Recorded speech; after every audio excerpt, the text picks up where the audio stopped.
Revenue officer గారు Kadiri RDO గారు Sharma sir గారు ఇక్కడ వచ్చారు. మరి ప్రభుత్వం తరఫున ఏ విధంగా వసతి సౌకర్యాలు వచ్చేటువంటి దాదాపు లక్షలాది మంది భక్తాదులకు ఏ విధంగా సౌకర్యాలు ఇక్కడ కల్పిస్తున్నారు ప్రభుత్వం తరఫున సార్తో మాట్లాడి తెలుసుకున్నాం. సార్ నమస్కారం. సార్ ఇక్కడ తిమ్మమ్మ అంటేనే పేరు ప్రఖ్యాతిగాంచినటువంటిది. మరి ప్రపంచంలో ఎక్కడ లేని విధంగా దాదాపు 9 ఎకరాల్లో విస్తరించినటువంటి మరియమ్మను విశిష్టత మరి ప్రపంచవ్యాప్తంగా తెలియజేయాలనేటువంటి సంకల్పంతో ఈసారి ప్రతిష్టాత్మకంగా రాష్ట్ర ప్రభుత్వము గౌరవ శాసనసభ్యులు కందుకుంట వెంకటప్రసాద్ గారు మరి తమరు అంతా కూడా మీ పర్యవేక్షణలో ఈ ఏర్పాట్లు అనేటువంటివి చేస్తున్నాయి.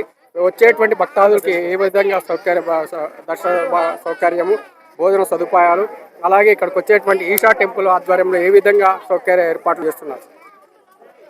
ముందు అందరికీ కూడా ఈ యొక్క శివరాత్రి శుభాకాంక్షలు.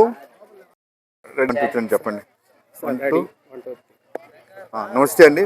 ముందు అందరికీ కూడా శివరాత్రి శుభాకాంక్షలు.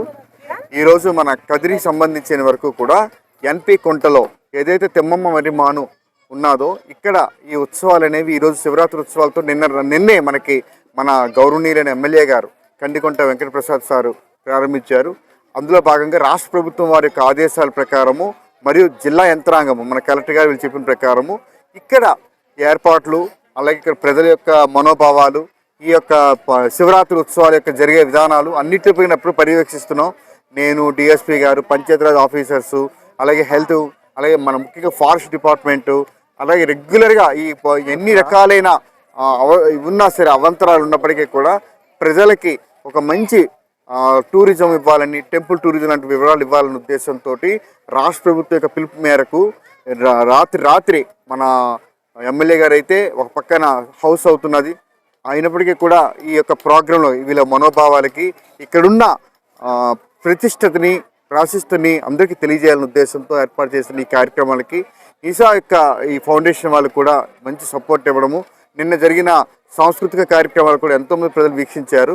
వీటన్నిటికీతో పాటు ఎంతమంది వచ్చినా సరే భక్తులు వచ్చినప్పటికీ కూడా ఎటువంటి ఇబ్బందులు కలగకుండా వైద్యము, నీరు, శానిటేషను, ఫుడ్డు, అలాగే వాళ్ళు ఏర్పాటు చేసిన వసతి అంతా బాగానే ఉన్నది. ఏవైనా సరే ఇబ్బందులు ఉన్నట్లయితే వెంటనే మనం టోల్ ఫ్రీ నెంబర్ కూడా పెట్టాము. అట్లాగే ఎప్పటికప్పుడు మన పంచాయతీరాజ్ సిబ్బంది, రెవెన్యూ సిబ్బంది, పోలీసు, ఫారెస్టు, అట్లాగే వైద్య సదుపాయాలు కూడా ఏర్పాటు చేయడం జరిగింది. అన్ని డిపార్ట్మెంట్లు కోఆర్డినేషన్తో పాటు ఎక్కడికక్కడే నీటి సదుపాయం కూడా, ఎందుకంటే ఈరోజు వేసవికాలం కూడా వేసవి ఎక్కువగా ఉంది ఇక్కడ, అన్నిటి కూడా మనం ఏర్పాటు చేయడం జరిగింది. ముఖ్యంగా జిల్లా కలెక్టర్ గారు కూడా దీనిపైన ఒకసారి సమీక్ష కూడా చేశారు. 1-2 రోజుల కింద ఎస్పీ గారు కూడా దీన్ని అంతా పర్యవేక్షించి సూచనలు చేశారు.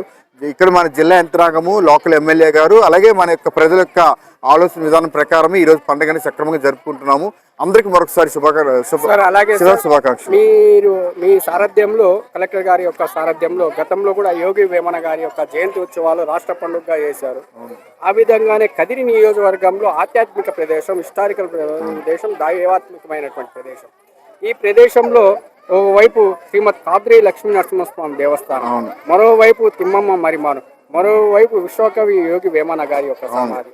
మరి ఈ అన్ని అనుసంధానం చేసి టూరిజం సర్క్యూట్ చేయాలనేసి ప్రభుత్వం యొక్క ఆలోచన మేరకు లేటెస్ట్ గా ప్రసాదం అనేసి ఏదైతే ధర్మాదాయ శాఖకు సంబంధించిన ఒక ప్రోగ్రాం ఉందో ఆ ప్రోగ్రాన్ని ప్రజలకు తీసుకువెళ్లాలని మన హానరబుల్ ఎమ్మెల్యే గారు, అలాగే మన యొక్క జిల్లా యంత్రం ముఖ్యంగా కలెక్టర్ గారు దీనిపైన పట్టుపట్టడమే కాకుండా దీనికి సంబంధించి ఒక కదిరి యొక్క ఎంటైర్ మన ఏదైతే ఉందో ఇదంతా టూరిజం హబ్లా మార్చాలి, ఒక టూరిజం సర్క్యూట్గా చేయాలి, ఎక్కువ ప్రజలకి ఇక్కడ ఉపాధి కల్పించాలి, అలాగే ప్రపంచ పర్యవేక్షణ చేస్తున్న ఈ గిన్నీస్ రికార్డ్ పొందిన ఈ తిమ్మమ్మ మరియమ్మ లాంటివి, అలాగే యోగి వేమన మీ అందరికీ తెలుసు, బ్రౌన్ లాంటి వ్యక్తి కూడా వాటిని ఇంగ్లీష్లోకి అనువాదం చేశారు. ఇతని వేమన పద్యాలు, అలాగే రాబోతున్న ఈ యొక్క మన లక్ష్మీ నరసింహస్వామి బ్రహ్మోత్సవాలు కూడా అంతే ఎత్తులో చక్కగా ప్రజలకి మనంతా చేరువల ఉద్దేశంతో ఏర్పాటు చేయడం జరిగిందండి. థ్యాంక్ యూ అండి. నమస్తే.